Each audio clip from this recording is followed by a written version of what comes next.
우리의 목소리 높여 함께 찬양합니다. 오직 주의 사랑에 매여. 오직 주의 사랑에 매여 내 영 기뻐 노래합니다.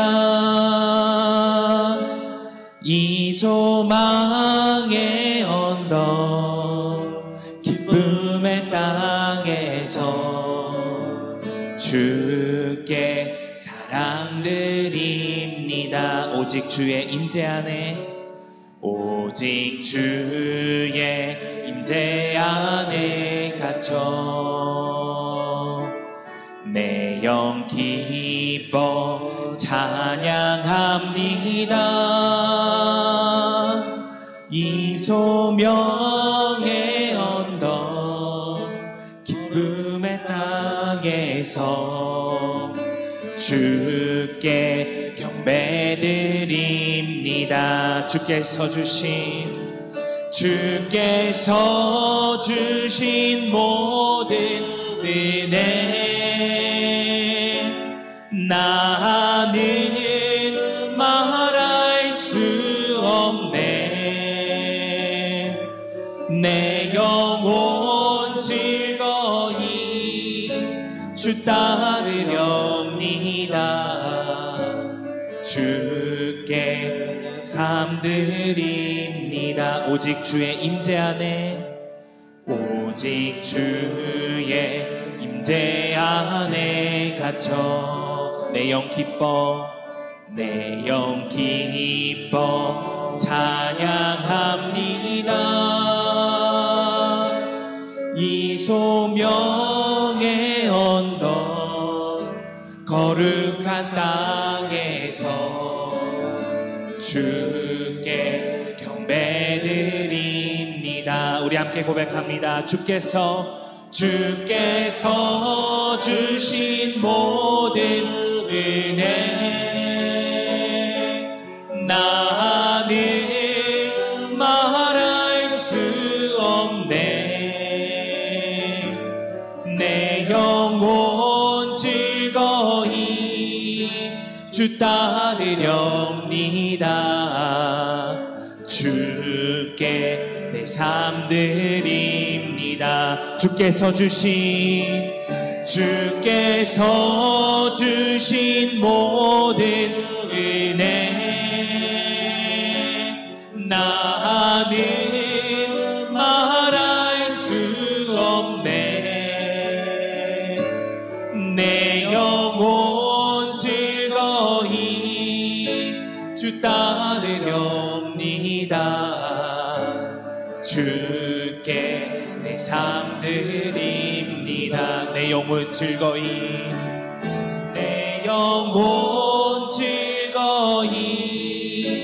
주 따르렵니다. 주께 내 삶 드립니다.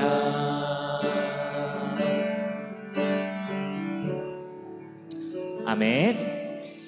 우리 이번에는요, 이 시간 오직 주만이 나의 구원이시며 나의 생명이심을 우리 함께 고백하도록 하겠습니다.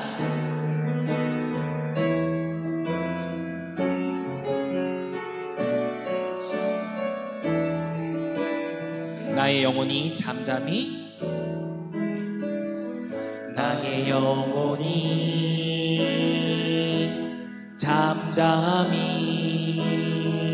하나님만 바라며 나의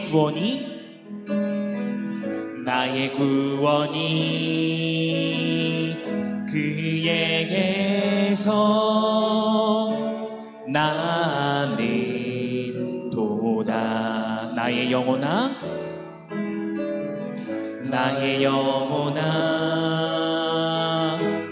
잠잠히 하나님만 바라라. 나의 소망이 저에게서 나는 도다. 오직 주만이 오직 주만이 나의 반석, 나의 구원이시니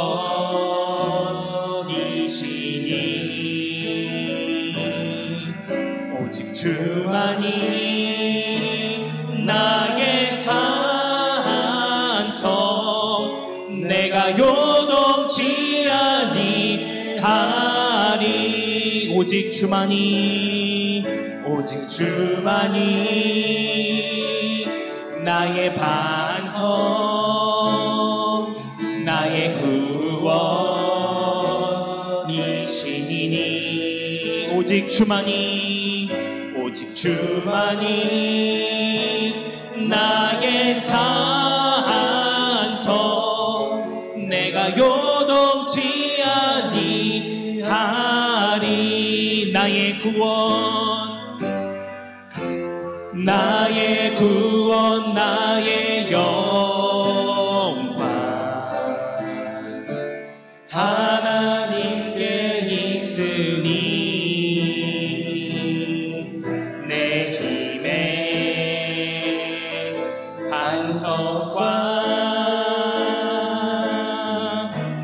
피난처 되시네. 오직 주만이, 오직 주만이 나의 산성, 나의 구원이시니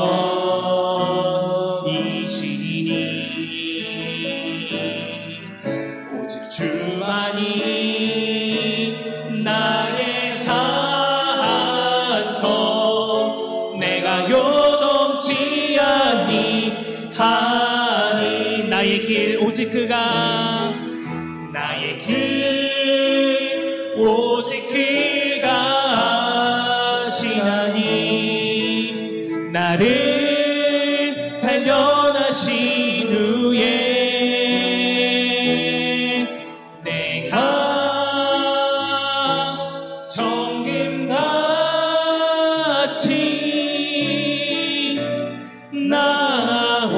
나오리라. 주가 보이신,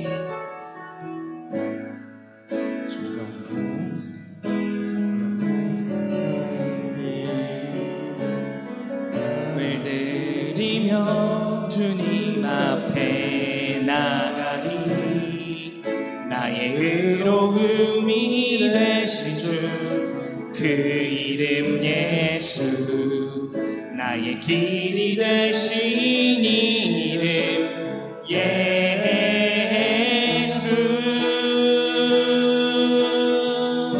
나의 길 오직 그가, 나의 길 오직 그가 하시나니 나를 단련하신 후에 내가 정금같이 나오리라. 우리 이 시간 함께 기도하기를 간절히 소망합니다. 우리 이 시간 첫 번째로 함께 기도할 기도의 제목은요, 주님, 주께서 우리에게 주신 그 주님의 은혜를 우리가 기억하게 하옵소서. 우리 이러한 기도의 제목을 가지고 이 시간 함께 기도하기를 간절히 소망합니다. 주님께서 우리에게 주신 은혜를 기억한다는 것이 주님께 안정을 보장받고 주신 물질을 셈한다는 것이 결코 아닙니다. 주께서 내 뜻대로 행해 주시지 않더라도, 내게 어려움과 눈물이 찾아올지라도 그럼에도 불구하고 내게 생명 주시고 날 언제나 인도하시는 바로 그 주님의 은혜를 기억하게 하옵소서. 주님을 나의 입맛대로 생각하지 말게 하시고 주님께 받은 그 크신 은혜를 기억하며 온전히 감사하며 살아갈 수 있는 이 시간 이 자리에 모인 우리 모두가 되게 주님께서 우리를 인도하여 주시옵소서. 우리 함께 기도의 자리로 나아가도록 하겠습니다. 함께 기도합니다. 참 좋으신 사랑의 하나님, 참으로 감사합니다. 흘러가는 우리의 삶의 시간 가운데 주님의 날을, 그리고 주님의 시간을 우리가 기억하여 주님께 우리의 시간으로 주님 앞에 나아가게 하실 주님의 은혜를 주님 참으로 감사합니다. 주님, 이 시간 우리가 주님 앞에 간절히 머리 숙여 기도합니다. 주님, 이 시간 우리가 주께서 주신 그 은혜를 기억할 수 있는 그러한 성도 될 수 있도록, 그러한 주님의 자녀 될 수 있도록 주여 우리와 이 시간 함께하여 주시옵소서. 주님, 다만 주님이 주신 은혜를 기억한다는 것이 무엇인지 우리가 바로 알아 깨달아 알 수 있도록 주여 우리를 인도하여 주시옵소서. 주님, 주님께 안정을 보장받고 주님께서 우리에게 주신 물질을 셈하고 탐하는 것이 주께서 주신 은혜를 기억한다는 것이 아님을 우리가 이 시간 알도록 주께서 함께하여 주시옵소서. 내 뜻대로 행해 주시지 않더라도, 그리 아니하실지라도, 내게 어려움과 눈물과 좌절이 찾아올지라도 그럼에도 불구하고 내게 생명 주신 주님의 은혜를 기억하게 하옵소서. 날 언제나 당신의 의의 길로 인도하시는 그러한 주님의 은혜를 기억하고 생각할 수 있는 우리 모두가 될 수 있도록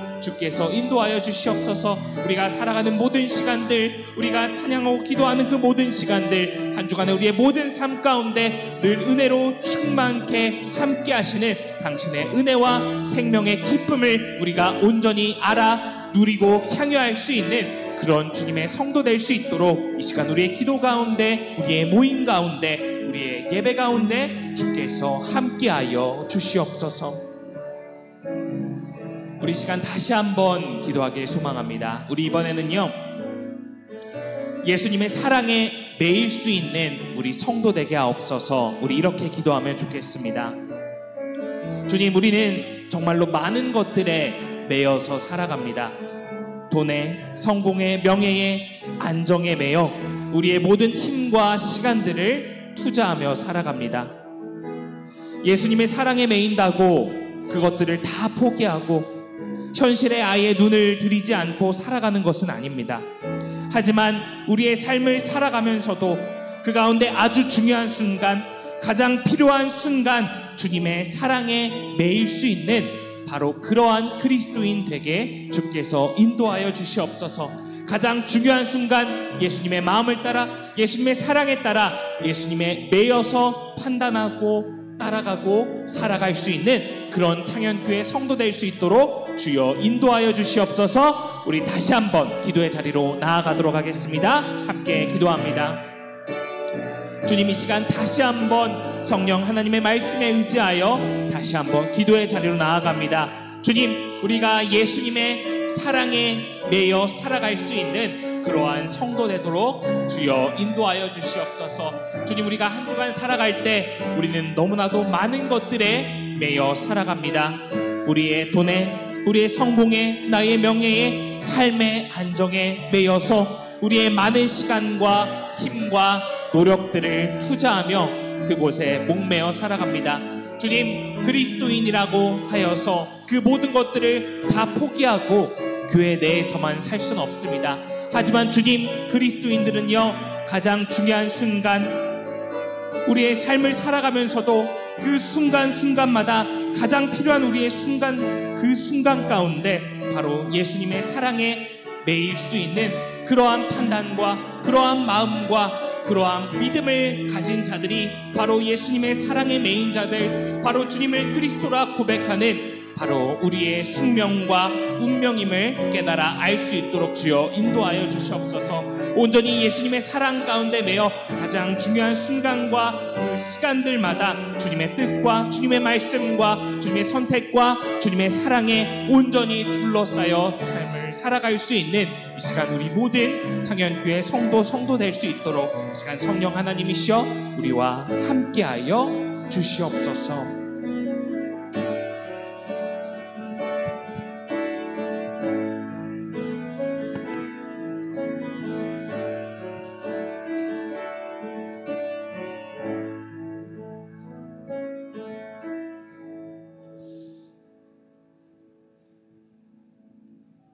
사랑과 은혜가 충만하신 아버지 하나님, 찬송과 기도로 주 앞에 나아갈 수 있도록 인도해 주신 것 진심으로 감사드립니다. 오직 주님만이 우리의 만족되시고 길이요 진리요 생명임을 고백하며 나아가는 우리 모두가 되게 하여 주옵소서. 우리 주님께서는 우리를 구원하기 위하여 십자가 고난을 당하셨습니다. 또한 우리에게 성령을 보내주셔서 우리가 나아갈 바를 알려주셨습니다. 그 은혜 가운데 살아가는 저희들, 이제는 주님의 부르심에 온전히 응답하며 살게 하여 주옵소서. 내 안에 내주하셔서 아버지 하나님, 육신의 생각이 아니라 하나님의 뜻을 들려주실 때 오직 아버지 하나님 그 말씀에 순종하며 나아가는 우리 모두가 되게 하여 주옵소서. 특별히 사순절 기간을 우리에게 허락해 주신 것 진심으로 감사합니다. 그래서 십자가 고난이 나를 위한 것임을 고백하게 도와주시옵시고, 이제는 그 사랑에 온전히 우리의 삶으로 응답하며 우리의 주위에 그리스도의 사랑을 널리 전하며 살아갈 수 있는 우리 모두가 되게 하여 주옵소서. 오늘도 주님의 말씀 앞에 섰습니다. 우리의 성령의 지혜를 허락하여 주시어서 깨닫는 은혜를 허락하여 주시고 새로운 결단하는 마음도 우리 모두에게 허락하여 주옵소서. 모든 것을 주 앞에 맡기오며 우리를 구원하여 주신 예수님의 이름으로 간절히 기도드리옵나이다. 아멘. 오늘 우리에게 주신 하나님의 말씀 고린도전서 6장 19절에서 20절 말씀입니다.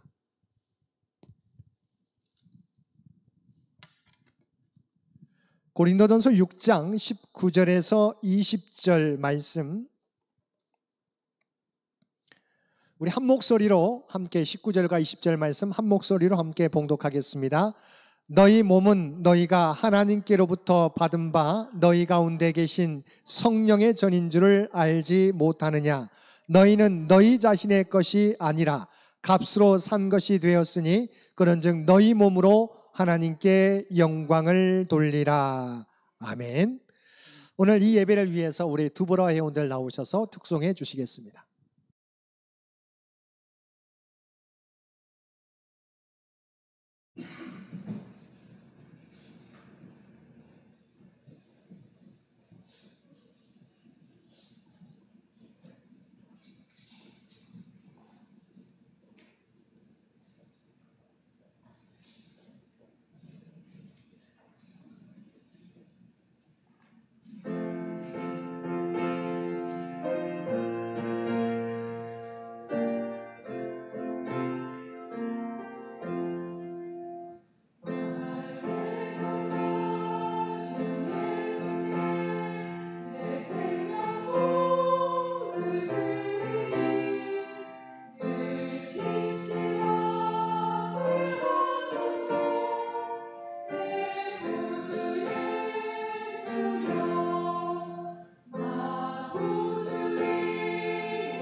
예, 우리 에스더 회원, 우리 두보라 회원들의 귀한 찬양 감사드립니다.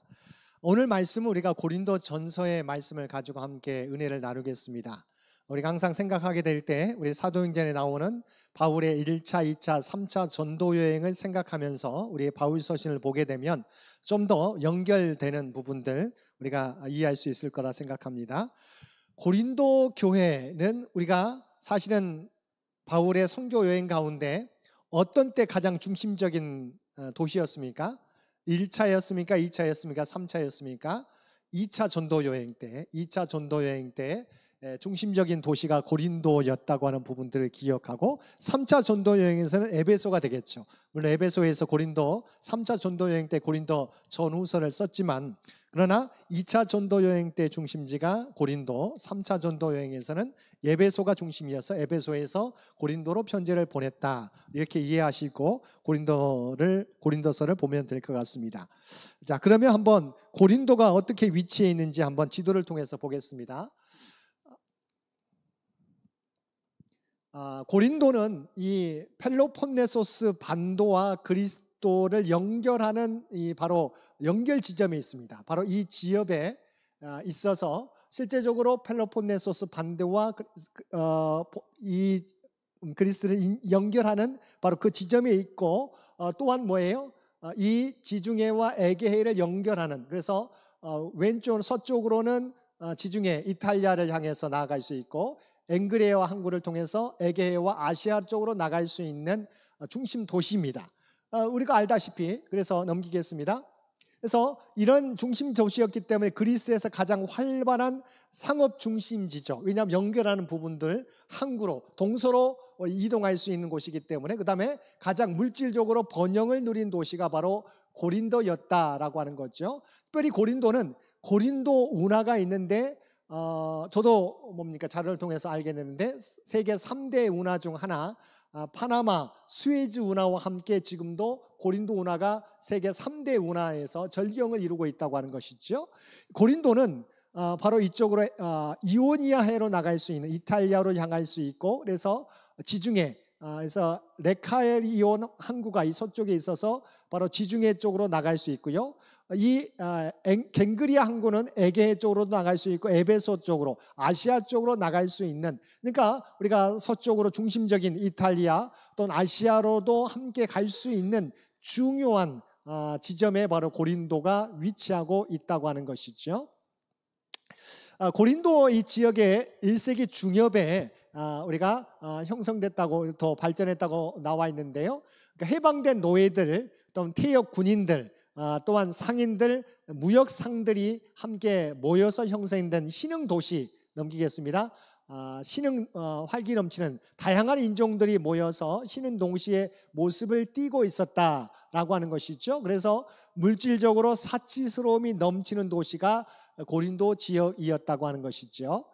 또한 아테네 신전, 우리가 아프로디테 신전을 비롯해서 여러 신전들과 종교 창녀들로 인해서 이곳은 관능적 생활 방식과 방탕한 삶을 즐기는 도시기도 했다고 하는 것입니다. 그런데 우리가 고린도는 2차 전도 여행입니다. 아시아 쪽에서 활동하려고 했었지만 하나님께서 막으시고 드로아에서 마게도냐인의 환상을 통해서 넘어가죠. 빌립보, 데살로니가, 베레아. 그러나 유대인들의 방해로 인해서 고린도까지 가게 되는데, 고린도에서 바울이 사실은 낙심하게 됩니다. 그런데 고린도인의 환상을 통해서 이곳에 믿을 만한 사람들이 많다고 하는 하나님의 환상을 통해서 1년 6개월 동안 이곳에 머물게 됩니다. 1년 6개월 동안 이곳에 고린도에서 머물게 되고, 또 이곳에서 누구를 만나게 돼요? 로마에서 글라우디오 황제 때 이들에게 고린도로 쫓겨나게 된 아굴라와 브리스길라 부부를 만나게 됩니다. 이곳이 바로 고린도 지역이었고 1년 6개월 동안 머물러 있는, 그래서 이곳이 고린도 바울 사도가 2차 전도 여행 때 세운 교회가 고린도 교회라고 하는 것이죠. 자, 넘기겠습니다. 그래서 고린도에서 비교적 부요한 교인의 집에서 모임은 가졌지만 고린도 교회의 중심되는 교인들은 그 도시의 중심가에 위치한 최하층 주민이었다고 하는 것입니다. 고린도라고 하는 것은, 고린도 교회는 사실은 고린도 전서가 보내지기 전에 사도 바울이 고린도를 떠난 이후에 발생한 문제들에 대해서 서신을 보내게 됩니다. 해결하기 위해서 적어도 한 통의 편지를 보내게 되는데 이건 신약 성경에 포함되어 있지 않습니다. 우리가 고린도 전서와 후서는 우리가 첫 번째 편지, 두 번째 편지라고 알려져 있는데 사실은 성경에 나와 있지 않은, 그 전에 고린도 전서 이전에 먼저 바울 사도가 편지를 보냈어요. 그런데 이것은, 이 부분은 우리에게는 알려져 있지 않지만 고린도전서나 이 부분에 나와 있는 것이죠.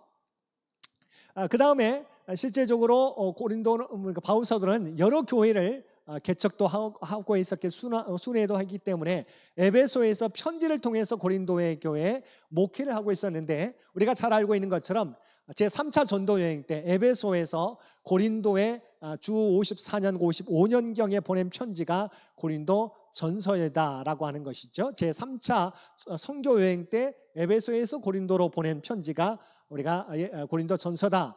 목적은 뭐냐면, 사실은 이 고린도 사람들이 에베소에 들리게 되는데, 에베소에 있는 바울을 만나게 되는데, 성경의 고린도전서 이런 내용이 있습니다. 내 형제들아, 근로의 집 편으로 너희에 대한 말이 내게 들리니 곧 너희 가운데 분쟁이 있다는 것이라. 자, 이 고린도 사람들이 에베소에 들렸다가 바울을 방문해서 어떤 소식을 전하게 돼요? 고린도 교회에 분쟁이 일어났다. 분쟁의 소식을 넘깁니다. 분쟁에 대한 소식을 전해서 고린도 교회 위기가 있다고 하는 부분들을 전하게 됩니다. 그래서 위기의식을 바울도 느끼게 되죠. 두 번째는, 스데바나와 부드나도와 아가이고가 예루살렘에 보낸 편지, 헌금에 대한 감사 표현을 하기 위한 겁니다. 그들이 너희의 부족한 것을 채웠음. 이 세 사람이 헌금을 가지고 온 것에 대해서 감사 표현을 하고자 하는 목적이 고린도 전서의 기록 목적입니다. 세 번째는, 또한 이들이 헌금을 전하면서도 여러 가지 교회의 문제와 더불어서 의문점들, 왜냐하면 바울이 고린도 교회를 세웠는데 그곳에서 신앙생활을 하게 되는데 궁금한 점들이 있잖아요. 그래서 궁금한 점들을 바울 사도의 여러 가지 문제를 통해서 물었어요. 그래서 그 여러 가지 질문들에 대해서, 너희가 쓴 문제에 대하여 말하면 남자와 여자 가까이 아니함이 좋으나, 이런 부분들을 이야기하고 있는 거예요. 이것은 바로 이미 이들이 바울에게 여러 질문들을 하고 있어요. 그래서 여러 질문들을 하고 있는데 이 부분에 대한 답장을 고린도 전서 편지를 통해서 그들에게 보냈다라고 하는 것이죠. 그래서 첫 번째, 근로의 편으로 고린도 교회에 분쟁이 있다라고 하는 소식을 통해 위기의식을 느꼈어요. 두 번째는 예루살렘 교회를 통해서 보내온 헌금에 대해서 감사의 마음을 전하기 위해서, 세 번째는 그들이 전하고 있는 문제, 여러 가지 질문들의 답변을 하기 위해서 고린도전서를 작성했다. 넘기겠습니다. 자, 그러면 고린도 교회의 문제가 뭐였느냐? 고린도 교회는 여러 가지 권력 투쟁이 있었다, 다툼이 있었다, 논쟁이 있었다. 왜냐하면, 여기 보게 되면 넘깁니다. 자신들이 편애하는 사도들 중심으로 당이 저어졌다. 왜냐하면 바울이 왔다 가기도 하고, 또한 아볼로가 왔다 가기도 하고, 베드로도 왔다 가기로 해서 나는 바울파, 왜냐하면 고린도 교회를 세웠기 때문에, 또한 나는 아볼로파, 나중에 고린도로 에베소로 가고 바울이 안디오로 가면서 이곳에 브리스길라 아굴라를 통해서 교육을 받았던 아볼로가 고린도 교회를 지도했었거든요. 아볼로파. 또한 그 중간에 베드로도 이 고린도 교회에 들린 적이 있어서 나는 베드로파, 사도권이 있는 베드로파다, 나는 그리스도파로 이렇게 파들이 나뉘어지게 되었다라고 하는 것이죠. 그러니까 첫 번째 고린도 교회의 문제는 분쟁이에요. 다툼이죠. 두 번째는 뭐냐? 이 아까 말했던 아프로디테의 신전이, 여러 신전이 있어서 고린도 교회의 문제는 사실은 성적인 문제와 연관이 있어요. 왜냐하면 고린도 사람처럼 행하다라고 하는, 고린디안이라고 하는 그 단어 자체가 어떤 의미였냐면 성적으로 부도덕하다라고 하는 의미. 고린도 사람이다라고 하면 이 사람은 성적으로 부도덕하다고 하는 의미가 담겨져 있어요. 그만큼 이 고린도라고 하는 곳이, 고린도 사람들이 얼마나 성적으로 문제가 있었는지를 알 수 있죠. 그런데 이 성적인 문란함이 고린도 교회 안에도 침투해 있었습니다. 그래서 어떤 일이 벌어지냐면, 실제적으로 그들 안에 왜냐하면 일부 다처제가 이곳에는 우리가 인정이 받았기 때문에 그들 안에 의붓 어머니와 동거하는 근친상간의 문제도 발생했다는, 왜냐하면 얼마만큼 성적으로 문란했기 때문에 교회 안에도 나타났다는 거죠. 뿐만 아니라 여기는 제사를 드렸던, 이방 신전에서 제사를 드렸던 성창들이 많았기 때문에 그런 창들과 관계를 맺는 일도 교회 안에, 고린도 교회 안에 있었다고 하는 거죠. 그래서 이 문제가 고린도 교회의 문제 가운데 하나이다. 성적인 문제. 그래서 고린도 교회, 고린도 서신, 고린도 전후서에 보면 뭐예요? 성, 결혼, 이혼, 독신, 이런 성윤리에 관한 질문들에 대해서 답을 해주고 있다는 거죠. 그래서 이런 문제, 성과 결혼, 이혼, 독신 등 성윤리에 대해 자세히 다루고 있다. 그래서 이 배경을 알게 되면 고린도가 성적으로 문란한 것이었고, 이것이 고린도 교회에 영향을 미쳤고, 고린도 교회 성도들 안에서도 구체적으로 이런 문제들이, 근친상간의 문제들이나 창녀와 관계를 맺는 사람들이 있어서 이 부분을 어떻게 할 것인가 라고 하는 부분에 대한 내용들이 담겨져 있다.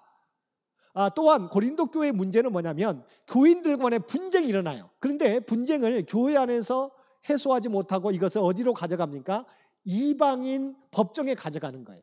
뭐 오늘날에도 뭡니까? 교회 안에서 해결해야 되는데 안 되면 우리가 법정에 가져가는 일들이 발생하잖아요. 이게 좋은 모습이 아니죠.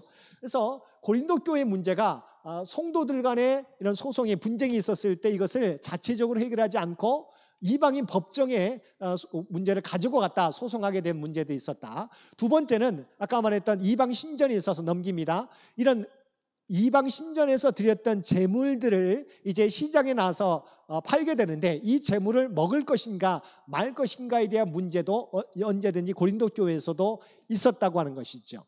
세 번째는 뭐냐면 성만찬을 드리게 되는데 먼저 온 사람들이 이렇게 성만찬을 준비하게 되면 먼저 먹어버려요. 그러면 나중에 일하고 온, 늦게 온 가난한 사람들은 뭐예요? 다 없어져 버린 거예요. 그러면 이미 온 사람들이 먼저 성만찬을 함께 나중 온 사람들을 남겨주면 좋을 텐데 먼저 다 먹어버려서 나중에 일을 마치고 온 노동자, 교인들은 먹지 못하고 되고, 그래서 음식이 없어 굶는 형식적 예배 의식의 문제가 나타났다고 하는 거죠. 그러니까 우리로 말하면 애찬식과 같은 겁니다. 당시에는 우리는 성만찬이 분명히 행해졌는데 이미 먼저 왔던 사람들이 나중에 올 사람들을 배려해야 되는데 하지 않고 다 먹어버려요. 그러니까 이분들은 예배는 드리지만 성만찬이 없는, 그래서 형식적 예배의식의 문제가 있었다고 하는 것이죠. 넘깁니다. 또한 우리가 고린도전서 15장에 보면 부활장이라고 하는 부활신앙을 부인하고 있어요. 그러니까 사실은 고린도전서가 왜 부활에 대해서 계속 이야기하고 있느냐, 이 사람들이 고린도 교회 성도들이 부활을 믿지 않고 있기 때문에 부활에 대해서 강조하고 있다고 하는 것이죠. 그래서 이런 문제를 해결하기 위해서 바울이 고린도 교회 첫 번째 편지, 물론 실제적으로는 그 전에 편지를 보냈지만 이것이 우리가 그 내용은 전달해지지 않고 있기 때문에 남아있는 바로 고린도에 보낸 편지가 고린도 전서이다라고 하는 것이죠. 또한 우리가 잘 알고 있는 것처럼 고린도 전서는 12장에 보면 성령의 은사들, 각종 은사들이 많이 나오게 됩니다. 그런데 고린도 교회가 하나님의 은혜로 방언의 은사, 예언의 은사, 병고침의 은사, 여러 가지 은사들이 많이 발생했어요. 그러면 교회가 부흥해야 되잖아요. 그런데 그 은사들이 도리어 분쟁이에요. 왜냐하면 내 은사가 더 크다. 서로 다툼이 일어나는 거예요. 근데 이 성령의 은사의 목적이 무엇인지를 설명해 주고 있죠. 그래서 고린도전서에서 가장 중심이 되는 주제가 성령의 은사인데 이 목적이 무엇인지를 밝힙니다. 하나님께서 성령의 은사를 주셨는데 목적이 뭐예요? 자기 자신을 드러내라고 한 게 아니라고 하는 거죠. 목적이 뭐냐면 서로를 유익하게 하기 위해서, 하나님께 영광을 돌리기 위해서, 서로를 유익하게 하기 위해서 하나님이 성령을 주셨어요. 근데 중요한 부분은 12장에 보게 되면 마지막 부분은 더 큰 은사를 사모하라고 말씀합니다. 더 큰 은사. 우리가 성령의 은사를 사모해야 됩니다. 왜냐하면 하나님이 주신 은사이기 때문에. 근데 이것은 서로 성도를 유익하기 위해서 주신 거기 때문에 우리가 은사를 사모해야 된다. 근데 더 큰 은사를 사모하라고 말하면서 이어지는 장이 뭐예요? 고린도전서 13장. 사랑장이죠. 그러니까 사랑도 은사예요. 근데 그래서 내가 사람의 방언과 천사의 말을 할지라도 사랑이 없으면 소리나는 구리와 울리는 꽹과리가 되고라고 나와 있는 이 사랑장 전에 뭐라고 나와 있냐면 은사를 사모하라. 근데 그러면서 더 큰 은사를 사모하라고 권면하면서 그 다음 장 이어지는 것이 사랑장이에요. 다시 말하면 사랑이 가장 큰 은사인 것을 말하고 있는 거죠. 우리가 더 많은 은사를 더 사랑하되 우리가 사모하되 그러나 더 큰 은사, 사랑의 은사를 가지고 있어야 된다라고 하는 것이죠. 그래서 계속해서 말합니다. 우리는 영적 은사를 여러분 구하며 살아가야 되는 거죠. 그런데 이 은사는 뭐냐? 우리가 그 모든 것이 덕을 세우기 위해 우리에게 주신 거다. 그래서 14절 26절 말씀에 보면 그런즉 형제들아 어찌할까 너희가 모일 때 각각 찬송시도 있으며 가르치는 말씀도 있으며 계시도 있으며 방언도 있으며 통역함도 있나니 모든 것을 덕을 세우기 위하여 하라. 이런 은사들이죠. 은사들인데 모든 은사는 뭐예요? 덕을 세우기 위한다라고. 그러니까 하나님의 영광, 연합을 위해서 덕을 세운다. 다툼이 아니라 뭔가 유익, 공동체의 유익을 위해서, 다른 사람에게 유익을 위해서 은사들을 주신 것이다라고 하는 거죠. 또 한 가지, 은사는 뭐예요? 사랑의 영 안에서 행해져야 한다. 그러니까 자신을 드높이기 위해서가 아니라 오직 하나님의 사랑의 영 안에서, 사랑 가운데서 행해져야 한다고 하는 것이죠. 자, 그래서 이제 거의 이제 끝마치는데요. 고린도 교회 교인들. 그래서 이 고린도 전서는 뭐냐면 학문적인 부분이 아니라 구체적인 문제들에 대한 답이에요. 구체적인 고린도 교회가 당면하고 있는 신앙생활의 구체적인 문제들에 대한 답이 고린도 전서에 그대로, 왜냐하면 물음에 대한 답이기 때문에 고린도 전서 속에 담겨져 있다. 그래서 학문적인 이슈보다는 매일 당면하는 신앙의 문제들에 대해서 어떻게 신앙을 삶에 적용할 수 있는지 알려주고 있는 것이죠. 그래서 고린도 전서를 가장 실용적인 신앙의, 우리 신앙과 가장 밀접한 신앙생활과 구체적인 신앙생활과 가장 밀접한 실용적인 하나님의 책으로 꼽히고 있다. 그래서 사실은 고린도 전서는 우리와 오랫동안, 우리가 예를 들면 54년, 55년경에 쓰여졌다고 한다면 뭐예요? 지금으로부터 말하면 1970년 이렇게 되겠죠. 그런 시간이 지났지만, 시대적으로 우리가 많이 지났지만 우리가 직면하고 있는 문제들과 한번, 우리가 시대는 다르지만 한번 생각해 볼 수 있는, 오늘 우리에게도 전해주고 있는 하나님의 말씀이라고 우리가 정리할 수 있겠습니다. 근데 중요한 부분은, 자, 오늘 함께 읽었던 말씀이에요. 자, 한번 우리 다시 한번 6장, 고린도전서 6장 19절과 20절 말씀 함께 보겠습니다. 자, 이런 은사들, 이런 부분들은 우리가 어떻게 살아가야 되는가, 우리가 무엇을 인식하며 살아가야 되는가, 고린도전서 6장 19절과 20절 말씀 우리에게 말씀하고 있는데요. 성경을 통해서 한번 다시, 우리 PPT도 나와 있습니다. 함께 읽겠습니다. 너희 몸은 너희가 하나님께로부터 받은 바 너희 가운데 계신 성령의 전인 줄을 알지 못하느냐. 너희는 너희 자신의 것이 아니라 값으로 산 것이 되었으니 그런즉 너희 몸으로 하나님께 영광을 돌리라. 아멘. 이 부분이, 항상 여러분이 이 부분을 우리가 잊어버리지 말아야 된다고 하는 거죠. 자, 우리 가운데 성령이 계시잖아요. 성령이 계셔서 예수님을 나의 구주로 고백하게 하고 내 안에 계셔서 하나님의 뜻을 알려주시잖아요.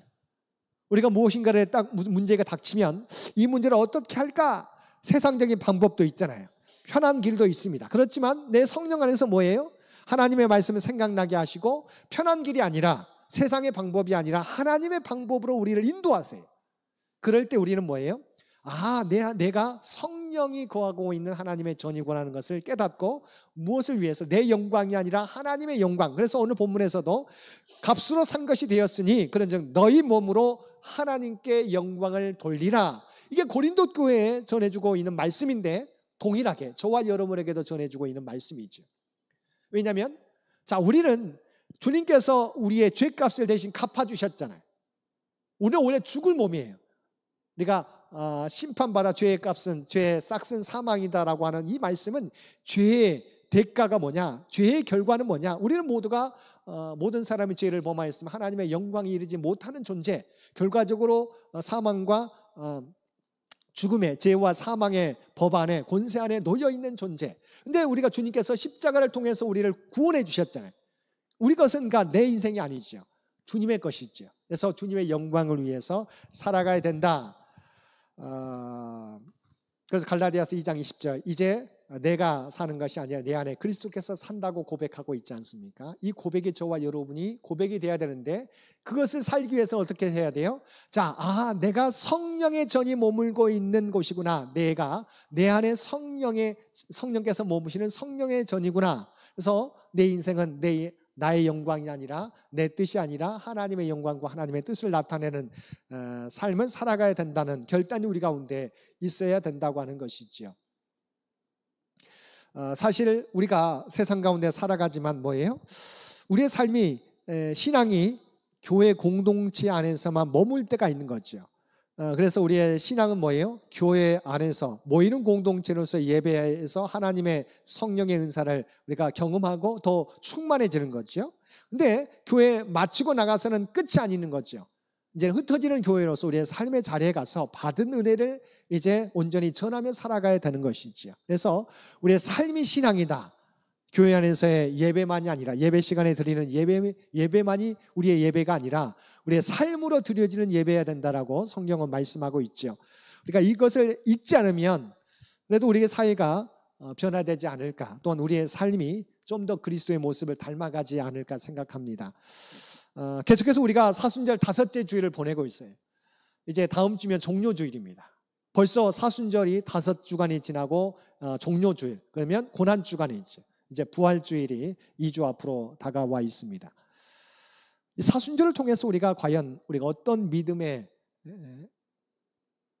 성숙함을 가져야 될지, 어떤 믿음을 우리가 배워야 될지, 어떤 결단이 있어야 될지 한번 우리 스스로에게 물어보셨으면 좋겠습니다. 과연 오늘 오전에 말씀했던 것처럼 과연 내 인생의 주인은 누구인가라고 하는 질문, 나는 어떻게 살아가고 있는가? 물론 우리 모두가 여전히 많은 부분에서 많은 퍼센테이지가 여전히 내가 주인된 삶이 많은 것 같아요. 저 자신도 그런 것 같아요. 근데 우리가 그렇지만 그 퍼센테이지가 점점 더 주님으로 향해야 되잖아요. 내가 완전하게 주님이 100%된 인생을 살면 얼마나 좋겠습니까? 그런데 우리가 그렇지 못하면, 그렇지만 퍼센테이지가 점점 더 주님께로 향해 가야 된다고 하는 거죠. 우리가 이런 결단이 있다고 한다면 사순절이 진정한 우리가 사순절의 의미를 우리가 되새기게 될 것입니다. 내가 내 인생 가운데 누가 주인인가를 계속해서 물고 우리가 성령의 전인 것을 깨닫고 우리의 목적은 내 영광이 아니라 하나님의 영광을 위한 삶인 것을 우리가 결단하게 될 때 하나님이 기뻐하시는 삶, 우리의 삶을 통해서 하나님의 영광이 나타나게 되리라 생각합니다. 오늘 주신 말씀을 우리의 삶 가운데 이제는 실천하며 살아가실 수 있는 저와 여러분 모두가 되시기를 주님의 이름으로 간절히 축원드립니다. 함께 기도드리겠습니다.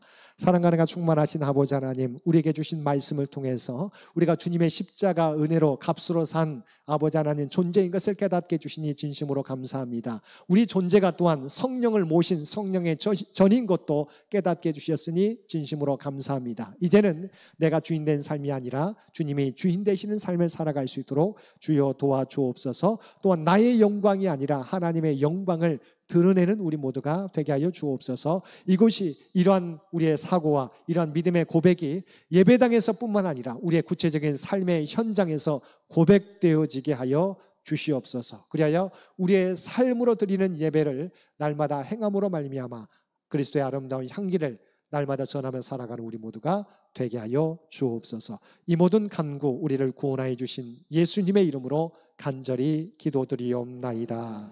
아멘.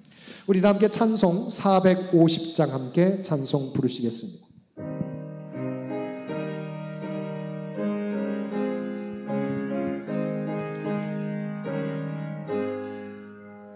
내 평생 소원 이것뿐 주의 일 하다가 이 세상이 멸하는 날 주 앞에 가리라. 꿈같이 헛된 세상일 취할 것 무엇냐. 이 수고한 많아여도 헛된 것뿐일세. 불같은 시험 많으나 겁내지 맙시다. 구주의 권능 크시니 이기고 남겠네. 금보다 귀한 믿음은 잔봄에 되도다. 이 진리 믿는 사람들 다 복을 받겠네. 쌀같이 빠른 광음을 주 위에 아끼세 온 몸과 마음을 바치고 힘써서 일하세. 아멘.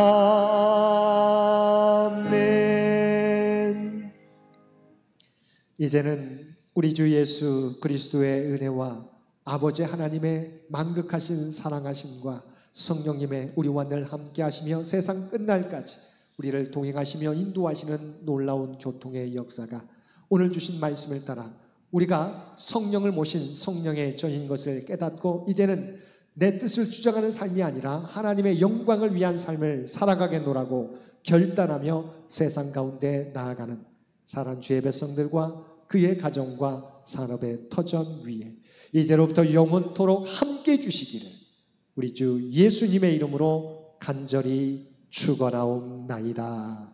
아멘.